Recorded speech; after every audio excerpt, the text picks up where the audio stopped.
ಇತಿಹಾಸ ಪ್ರಸಿದ್ಧ ದಕ್ಷಿಣ ಭಾರತದ ಏಕೈಕ ಬಿಸಿ ನೀರಿನ ಬುಗ್ಗೆ ಇರ್ದೆ ಗ್ರಾಮದ ಬೆಂದ್ರತೀರ್ಥ ಕ್ಷೇತ್ರದಲ್ಲಿ ಇಂದು ತೀರ್ಥ ಅಮಾವಾಸ್ಯೆ ಪ್ರಯುಕ್ತ ಮುಂಜಾನೆ 4 ಗಂಟೆಯಿಂದ ಪುಣ್ಯ ತೀರ್ಥ ಸ್ನಾನ ನಡೆದಿದೆ.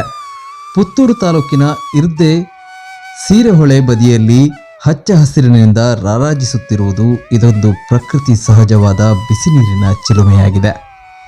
ಈ ಬಿಸಿ ನೀರು ಅಧಿಕ ಮಟ್ಟದ ಖನಿಜಾಂಶಗಳನ್ನು ಹೊಂದಿರುವುದರಿಂದ ಕೆಲವು ಚರ್ಮ ರೋಗಗಳಿಗೆ ರಾಮಬಾಣವಾಗಿದೆ.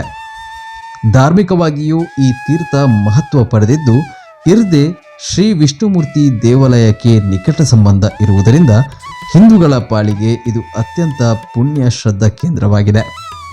ತೀರ್ಥ ಅಮಾವಾಸ್ಯೆಯ ದಿವಸ ಪ್ರತಿ ವರ್ಷ ಇಲ್ಲಿ ಭಕ್ತಾದಿಗಳು ಬಂದು ತೀರ್ಥ ಸ್ನಾನ ಮಾಡಿ ಪುನೀತರಾಗುತ್ತಾರೆ.